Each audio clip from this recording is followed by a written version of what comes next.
The people of Hollow Shores spoke of the sea as if it were alive, hungry, vengeful, and waiting. They said it could remember those who wronged it.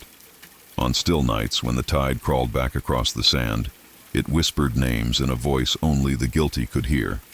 That summer of 1937, the whispers grew louder. Fishermen set out before dawn and never came home. Yet their boats, silent, rocking like empty cradles, drifted back to shore with nets still cast and lanterns still burning. To this day, old men at the dock swear the waves carried those boats back as an offering, a warning. Something had claimed the men of Hollow Shores, and it wasn't finished. In 1937, the town of Hollow Shores, Florida, existed on the edge of land and reason, a place where salt ate through everything, where wooden houses leaned from decades of storms, and where people spoke of the sea as if it could hear them. Life there was measured by the tides. The ocean gave and took in equal measure. But that summer, the balance broke.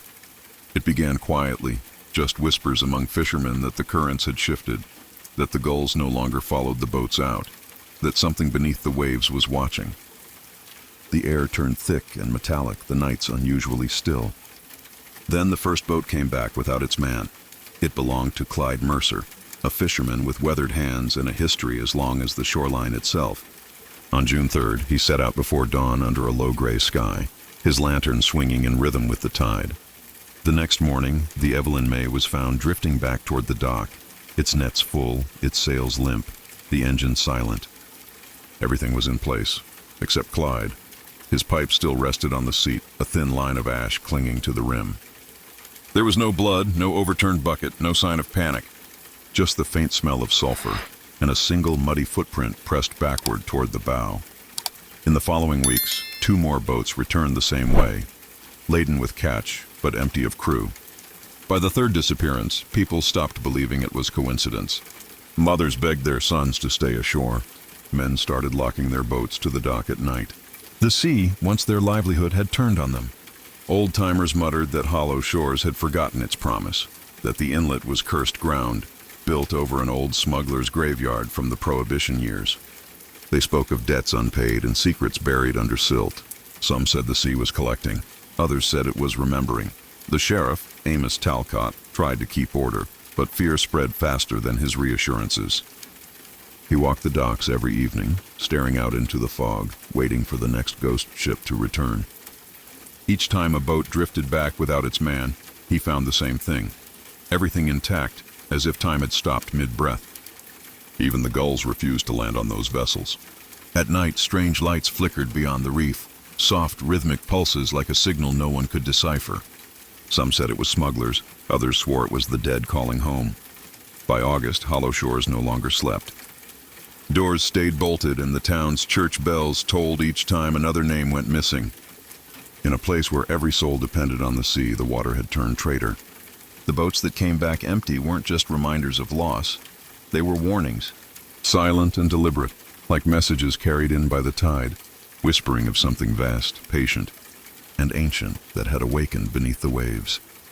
The sight of those empty boats became the town's unspoken nightmare, each one drifting into the harbor at dawn like a ghost returning home. The first time, people gathered quietly, uneasy but curious. By the 3rd, no one spoke.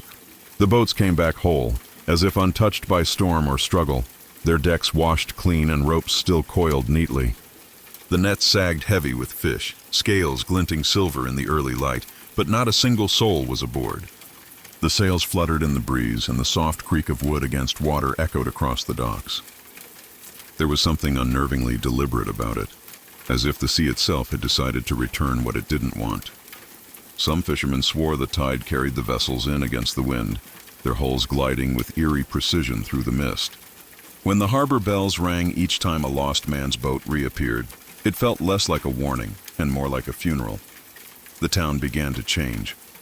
Hollow Shores was small, barely 50 families, but word of the disappearances traveled fast along the coast. Outsiders stayed away.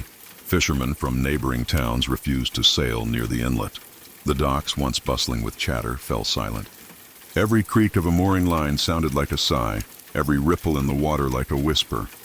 Wives kept lamps burning in their windows through the night, praying the light might guide their husbands home whole. Children were told to stay away from the beach, where nets sometimes washed ashore tangled with things that weren't fish, buttons, bits of fabric, once even a torn sleeve with the initials CM stitched faintly near the cuff. When Sheriff Amos Talcott inspected the returned vessels, he found no signs of violence. No torn wood, no bullet holes, no blood. The men's tools were arranged with care, as if they had stepped away mid-task. Even the smallest items, pocket knives, flasks, rosaries, remained untouched. But there was one detail that unsettled him most. Every single boat smelled faintly of sulfur and rotting seaweed, and the air around them carried a strange hum, a vibration just on the edge of hearing. Locals turned to superstition. Some believed the men had angered something ancient beneath the bay, something the old Seminole fishermen once called the Hollow Deep, a place said to be bottomless. Others claimed the disappearances were punishment for the town's silence during the smuggling years, when whiskey and bodies alike vanished through the marsh. The church filled with frightened prayers while the tavern stayed empty, save for the old lighthouse keeper, Elias Crow, who muttered that he'd seen lights blinking offshore, 3 short flashes, 1 long. Morse code, a message, or a lure. By late July, Hollow Shores had become a place of waiting. The people no longer asked why the boats returned empty. They only wondered which one would return next. Each sunrise brought with it the same dread, the faint outline of a vessel on the horizon, drifting home without a man to claim it. The town's fear turned to obsession when whispers spread about the old lighthouse at Hollow Point. It had stood there since 1892, its stone spine blackened by decades of salt and lightning, its beacon long dimmed by disrepair. Locals said it was the heart of the town once, the light that guided fishermen home. But now it was just a hollow monument overlooking a sea that no longer returned its dead. Children dared each other to climb its spiral steps, though few ever did. From the shore it looked crooked, leaning slightly toward the water like it was listening. Some swore they saw faint flashes from its lens at night, even though no keeper had lived there for years. Others said the light came from beneath it, from the marshland that surrounded its base, where the tide never fully receded and the earth seemed to breathe. Elias Crow, the lighthouse keeper who'd once tended the beam before it went dark, still lived nearby in a shanty built from driftwood. He was a gaunt, hollow-eyed man whose voice rasped like a rope pulled too tight. He'd been there long enough to remember every man the sea had taken, and he kept a book of names carved into driftwood boards nailed to his wall. When Sheriff Talcott questioned him about the returning boats, Elias didn't deny seeing strange things. He said that on fog-heavy nights lights moved across the water, pale blue, rhythmic, too precise to be natural. He believed they weren't reflections at all, but signals. 3 short, 1 long, he said, tracing it in the air with a trembling hand. The same pattern as before the storm of '29. The same as the smugglers used when they brought in their barrels. Only this time, no one's answering back. The sheriff brushed it off as drunken rambling, but the detail stayed with him. The marsh behind the lighthouse had always been strange, a labyrinth of waterlogged reeds and sinking ground where even the bravest locals refused to tread. It was said that during Prohibition, men buried their loot there, and sometimes their enemies. After the disappearances began, strange shapes appeared in the mud, indentations too large for footprints, too irregular for boats. Some said they pulsed faintly at night, like the ground itself was alive, exhaling through the reeds. Soon the townspeople began to treat the area like forbidden ground. They crossed themselves when the wind carried the scent of marsh gas, and no one dared to ring the old bell that hung at the lighthouse door. It was Elias who first said it aloud, that whatever was happening out at sea was tied to that place, to something left unfinished long ago. He claimed the earth beneath the lighthouse was hollow, riddled with old tunnels that once led smugglers from the marsh to the open water. Now, he said, the tunnels had filled again, not with men or whiskey, but with something that moved like the tide, something that remembered. Sheriff Amos Talcott had seen death before. His years in the war had taught him how easily men vanished, how quietly the living could be replaced by silence. But what was happening in Hollow Shores was different. There was no chaos, no struggle, no explanation, only precision, as if something intelligent was choosing its victims. He spent his days at the docks, his nights combing through records, tracing the histories of every man who'd disappeared. It was then he noticed the first pattern. Each missing fisherman had once worked the southern inlet during the late 1920s, when Hollow Shores was more than just a fishing town. It was a key route for rum runners. Those narrow waterways twisting through the mangroves had been perfect for smugglers looking to evade the Coast Guard.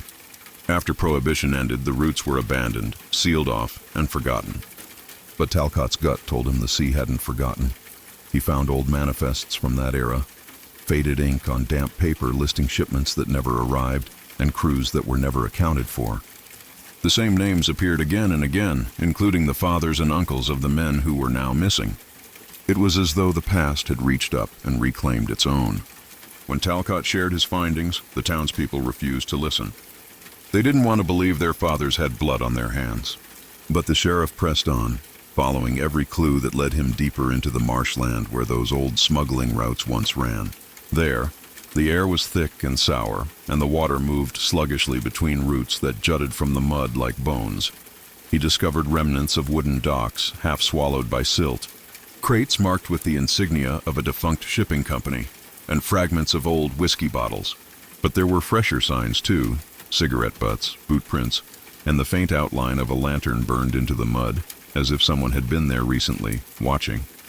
Talcott began to suspect the disappearances weren't supernatural after all. Perhaps someone was reviving the old trade, using the legends to keep people away. The idea gave him hope. Human greed he could understand. Still, unease gnawed at him. Each night when he looked out over the bay, he saw the faint flashes Elias Crow had described. 3 short, 1 long, cutting through the fog like a heartbeat. Once he followed them in his patrol boat, chasing the signal far beyond the reefs. But the lights always vanished just before he reached them, leaving him adrift in black water that smelled of rust and decay. When he returned to shore, he found his compass needle spinning wildly, refusing to settle. He began to dream of the sea calling his name in a voice that sounded almost human. The deeper he dug, the more the line blurred between what was buried in the marsh and what was rising from it. Whether it was man or something older, Talcott knew one thing for certain. The disappearances were not random. They were part of a reckoning long in the making, one that began when Hollow Shores built its fortune on silence and smuggled sin. It was the storm that finally tore open the secrets of Hollow Shores. In early September, when the air felt heavy enough to break, a violent squall came rolling in from the Gulf. The sky turned the color of lead, and the horizon vanished in sheets of rain. As the townspeople boarded their windows and prayed through the night, the wind howled like something alive, sweeping away roofs and dragging boats onto land. When dawn finally broke, the sea had retreated far back into the marshes, leaving behind a wasteland of wreckage, and something no one expected. Deep in the mangroves, near the forgotten edge of the smuggling channel, lay the remains of a settlement. It was half swallowed by mud, half hidden by vines, but unmistakably human. Weathered cabins, small shacks, and skeletal piers jutted out of the mire, all connected by rotted planks. Sheriff Talcott was the first to reach it. The storm had done what time and fear never could. It had revealed what Hollow Shores had buried. Inside the cabins, everything had been left as if the inhabitants had vanished overnight. Dishes sat half-washed, boots still by the doors, and journals scattered across wooden tables, the ink bled by decades of humidity. Talcott picked through the wreckage slowly, feeling the weight of history pressing in. Each cabin told the same story: panic, sudden departure, something coming from the sea. In one shack, a logbook described flickering lights across the water and whispers that carried through the marsh even when the wind was still. In another, a diary recorded the final days of the smuggling crew. Men who had fled here after betrayal and murder tore their ranks apart. The last few pages were almost unreadable, the handwriting jagged and desperate. The sea took them back. The water was boiling. We should not have stayed. Everywhere Talcott looked, the same pattern repeated. Objects abandoned mid-use, meals left unfinished, doors unlatched. It was as if everyone had stepped outside at once and never returned. Some of the walls were scratched with symbols he didn't recognize, spirals and crosses cut into the wood as if in warning. When he found a stack of ledgers marked Hollow Exports 1929, the sheriff's breath caught. Inside were lists of names, each matching one of the town's missing fishermen. But these entries were old, written years before they were even born. He didn't understand it, but it made his blood run cold. The deeper he went into the marsh, the worse the air became. It hummed faintly, like a sound too low for human ears. His lantern flickered though there was no wind, and each step through the muck felt like stepping into something breathing just beneath the surface. When he finally emerged, soaked and shaken, he said nothing to the townspeople about what he'd found.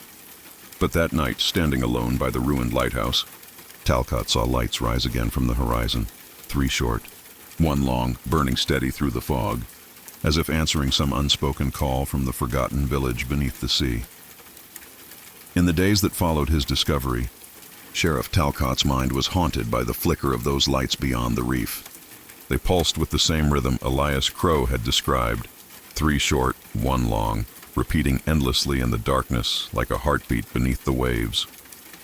The townspeople began seeing them too, faint blue glimmers that cut through the mist at night, luring attention toward the open sea. Some swore the lights whispered, that if you stared long enough you could hear faint voices, pleading, calling, familiar. Fear turned into fixation. Men who had sworn off the water found themselves drawn back to the docks after sundown, standing there as if hypnotized, their eyes fixed on the shifting glow beyond the tide. A few even launched their boats, insisting they recognized the signals as names spelled in Morse code. None of them returned. Elias warned the sheriff that the pattern was older than the town itself. He claimed it wasn't just a code, but a summons, a call that echoed through generations. He told Talcott that during the smuggling years, the crew who worked the inlet had used lights to guide ships safely through the fog. But one night, they'd turned the system against their rivals, leading a ship straight into the reefs for profit. Every man involved died within the year, their bodies never recovered. "It's them," Elias whispered, his voice trembling.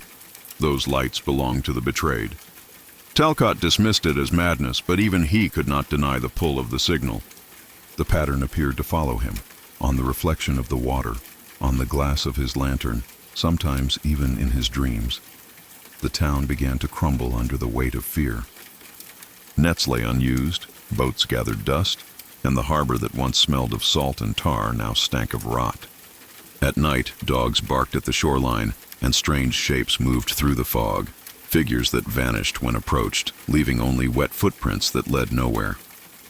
The few who dared to investigate said they saw the same thing, a distant glimmer like a lantern swaying just out of reach, always moving farther into the mist. It was never alone. There were always 2 or 3 faint lights following it, drifting like silent escorts. Talcott finally decided to confront whatever waited beyond the reef. On the night of September 22nd, under a sickle moon, he took a patrol boat and followed the signals deep into the bay. Witnesses from shore claimed they saw his light vanish into the mist, swallowed whole by a sudden fog that rose out of nowhere. Hours later, the tide turned. Just before dawn, the patrol boat drifted back to the docks, empty. Its lantern was still burning, faint and steady, pulsing 3 short flashes, 1 long. The same pattern, the same call. And for the first time, Hollow Shores understood that the lights weren't guiding anyone home. They were inviting them deeper. When the storm season ended, Hollow Shores was barely recognizable. The docks lay splintered, the lighthouse had collapsed into the bay, and half the homes near the waterfront stood abandoned. The people who remained moved quietly, as if afraid of waking something that still lingered beneath the waves. Sheriff Talcott's empty patrol boat sat moored at the edge of the pier, its lantern still hanging, rusted but unbroken. No one dared to touch it. Weeks turned into months, and the sea seemed to grow calm again, though it was a silence no one trusted. Every few nights, a faint light still appeared offshore, distant, flickering, never steady. Some nights it glowed like a dying ember. Other nights it burned bright enough to reflect off the windows of the old church. Each time it appeared, the tide seemed to rise higher than before. Fishermen who ventured too close spoke of strange sounds in the water, a low hum that vibrated through their hulls, followed by whispers that carried over the surface like wind. Some claimed they heard their own names. A few even recognized voices of the missing, Clyde Mercer, the men who vanished after him, even Sheriff Talcott himself. Those who stayed out too long never returned. Their boats later found adrift, salt-streaked and empty, like all the others. Hollow Shores stopped fishing entirely that winter. The sea had turned against them, and they could no longer tell where the water ended and the darkness began. Elias Crow, The last man who had seen the old lighthouse standing spent his remaining days carving driftwood crosses for every name the sea had taken. He planted them along the shore, facing the horizon, though the waves swallowed them one by one. He told anyone who would listen that the sea was not evil. It was remembering. It was only reclaiming what men had stolen. He said the smuggling, the betrayal, the blood spilled in secret. It had all been buried beneath the water too long. Now it was surfacing, and Hollow Shores was paying the price. No one argued. When Elias disappeared during the following spring, his cabin was found empty except for his logbook, open to the last page. The final line read, "The light has called. The tide is coming home." By the time the next hurricane season arrived, the town was nearly deserted. Houses sank into the marsh, the boardwalks broke apart, and the church bell rang one final time before falling silent. Decades later, tourists occasionally stumbled upon the ruins, half-drowned pilings, broken beams, and the remnants of boats that seemed to have drifted in from nowhere. They always spoke of the same eerie calm, of the way the air seemed to thrum softly, like a pulse beneath the surface. And on rare nights, when the fog is thick and the tide high, the locals still gather on the bluffs, watching the sea for those lights that never truly fade. 3 short, 1 long, flashing through the mist, marking the place where Hollow Shores once stood. If the sea could speak, what would it say about the men it keeps? Would it whisper forgiveness? Or drag their names back through the tide until the living remember what they chose to forget? The mystery of Hollow Shores reminds us that history doesn't always stay buried. It waits, patient and quiet, beneath the surface. And when the time comes, it rises to collect its due. Somewhere out there, beyond the fog and broken docks, a light still flickers, 3 short, 1 long, calling to anyone who dares to listen. Maybe it's a warning, or maybe an invitation. If stories like this leave you questioning what truly happened in the dark corners of our past, then join us. Subscribe for more tales that were never meant to be told, and help us uncover the truths time tried to drown. Your thoughts, your theories, your questions, they matter more than you think. Tell us in the comments, what do you believe happened in Hollow Shores? Was it the weight of guilt that pulled those men beneath the waves? Or something far older waiting in the deep? Because the past is never really gone. It lingers in the shadows of forgotten towns, in the quiet between waves, and maybe, just maybe, in the next story we tell. Stay curious, stay wary, and remember, some mysteries don't want to be solved.